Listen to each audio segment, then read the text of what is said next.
They wanted the measurement arm. External arm, the gauge.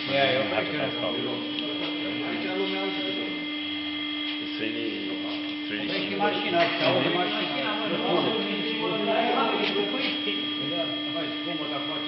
I think you can find out a video about the 760. Yeah, we have About the videos and 760. YouTube is full of videos. About the 760, and it's really easy to. Okay. Now I think that we try to change the number. One of the things are the most different between a standard and Yeah, that's very yes. important, exactly.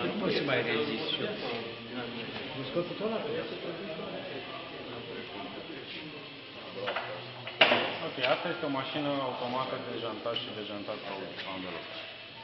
The biggest difference from this machine and a standard machine as I have, for example, is first of all the boxes. Okay, it's a little bit lower, a little bit longer. Ok, a little bit o să larger. vorbim un pic de diferențele dintre această mașină și o mașină standard de jantat.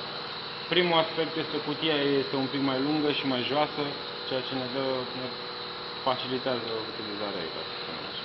Lower because it's better when you are working with really high wheel, okay? Because you can work in a good position also if the wheel is really big. Este mai bine că este mai joasă pentru roțile care sunt mai late, mai mari. Poziția la care lucrăm la ea este una mai confortabilă. Longer to have more diameter. E mai lungă cutia pentru a putea monta o roată cât mai mare And larger for the stability. și mai lată un pic pentru stabilitate la... This is 26 inches to a table. Okay? Ok. Se poate monta o roată de la 26 de inci. Okay. You can also do 29 inch wheel, but taking it from the other side. Ok, putem să ok. Yeah, from inside. Se poate demonta o anvelopă și de pe o roată de pe 29, dar cu prinderea de pe interior. You have only to change this Trebuie wheel. doar schimbat acolo Okay? Just to have the better cranking the wheel in. pentru a găsi o poziție cât mai optimă pentru a prinde roata pe baturile de prindere. Another important thing is that here you have the two speed on the pedal. Okay. And not with the selector. Ceea ce s-a schimbat este înainte o mașină de jantat cu două viteze avea un selector manual, prima și a doua. La asta selectorul de viteze este la pedală și atunci nu trebuie să mai aplicăm să facem. Se poate apăsa o dată pe pedală o viteză, mai apăsăm o dată a doua viteză.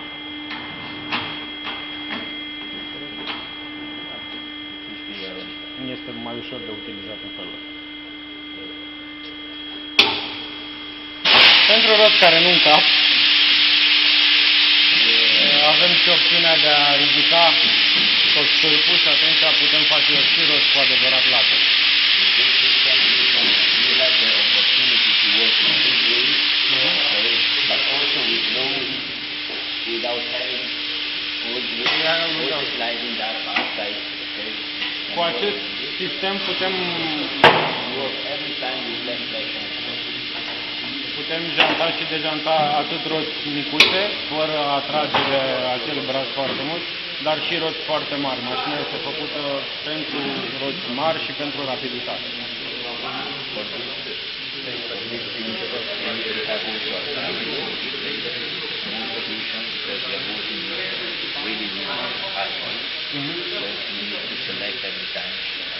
Ok.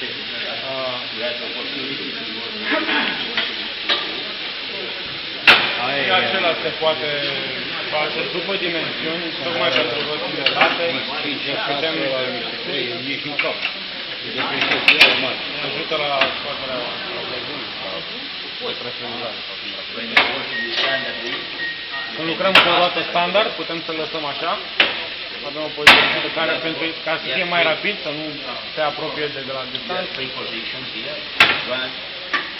Are 3 poziții de reglare.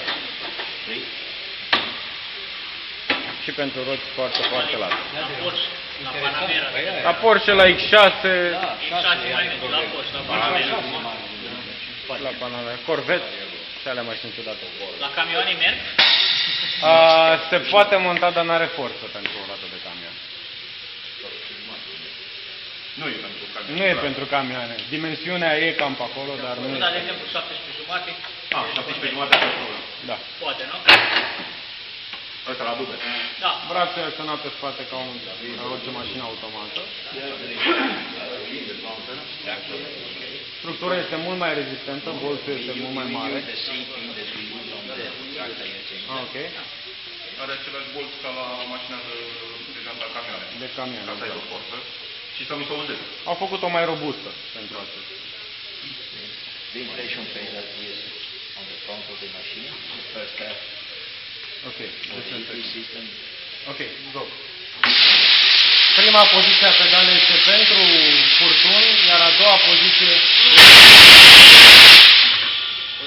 Să lipească anvelopul. să lipească anvelopa prezentă în mâna bine. Ah, știi capitatul nostru. Acum îl știi. Din domeniul ăla. Costi, prego. Aveți și voi la fel? Da. Am avut un coleg, nu îl mai avem. M-a apăsat odată și a venit o prafă la Aia e altceva. A fost la început. Tensiunii. Există protecții pentru jantele de aleași care se montează pe asta, aici la când deja una montată, mai e o chestie pe aici, pe care am pierdut-o pe drum, exact. The important thing is that you can also apply on that machine the techno-roller. Se poate aplica brațul pentru run flat-uri, techno-roller, se poate monta pe mașină în partea dreaptă. The techno-roller for that machine is a little bit bigger Este un pic mai mare decât cel pe care îl aveți dumneavoastră deja acolo. and have every time included the free arm also. Și mai are încă un braț ajutător inclus pe care acela nu-l are. Se poate adăuga la acela, la techno-rollerul pentru ea vine în standard. I think that we said more or less everything. Acționarea este automată și la asta, la anumite jantele. Putem lipi asta direct de roată în momentul în care ai făcut el deja și a distanța de la jantă ca să nu o speriem în momentul în care învârtim janta.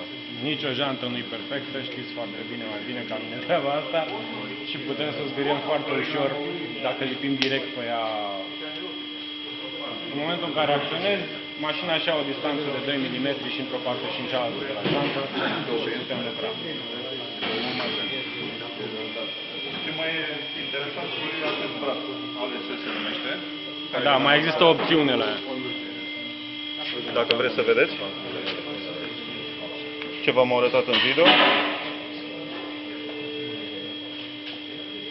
La anvelope ramflet, brațul ăsta vă ajută foarte mult, nu e nevoie de forță cu leviere ca să puteți scoate anvelopele. Dar cel mai bine Yeah, but it's simple. The day we buy it, the day we buy it, works with it, will break it, and they say, boss, it's horrible, no, take it away.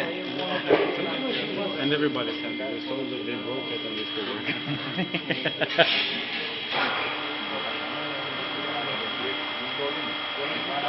Ăla ce-mi dată din brațul ăla vine Se scoate asta cu totul, se montează altul și ăla vine cu o limbuță automat și scoate cauciucul de pe roată. ăla e interesant. Este foarte interesant. Și ăla se folosește mai la amfleturi atâta sau la orice? Orice La fel de roată, este nu un braț contează. ajutător. În loc să mai băgați din asta levierul, Nu, vine ăla și... brațul ăla care va fi, poți să-l folosești la orice, chiar dacă nu ai ramflet. La orice altceva. Și el Este în mod orice. special pentru ramflet și vă ajută foarte mult. Dar... Poftim? Da, ce ori? Da, la ceuri, la roțile de dube. Vă ajută foarte mult la orice cauciuc. În mod special pentru ramflet, dar puteți să-l folosiți oricând. Ăla bun, ăla să doar cu 3 brațe. poate să-l folosească și normal, nu? Da? Adică așa ca asta. Și să pună levie. Da. Sau nu mai are Dacă ai ciocul. techno-rollerul, te ajută mult mai mult, dar nu mai folosește nimeni lene. Serios, ăla te ajută. Ușor.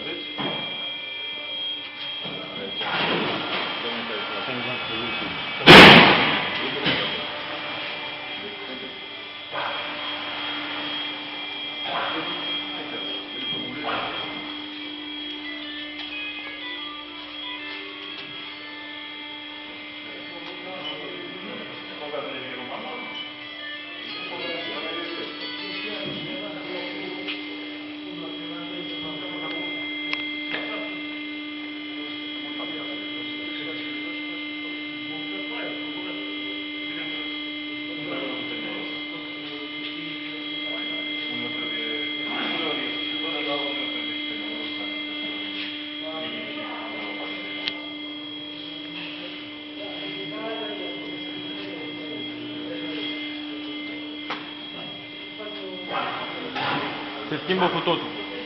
Tot brațul se schimbă. Deci brațul ăsta se vede Dispare și brațul care se schimbă cu tot ansamblu iese de aici și se montează. You need 3 seconds to change it because there is only one hole. Se montează foarte ușor, foarte repede, e un singur șurub care ține în spate, atunci o cutie se pune pe cel nou și se ridică ușor.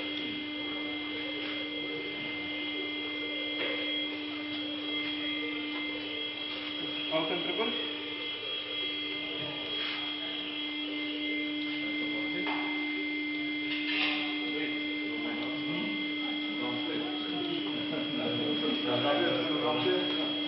Ramflet n-are braț.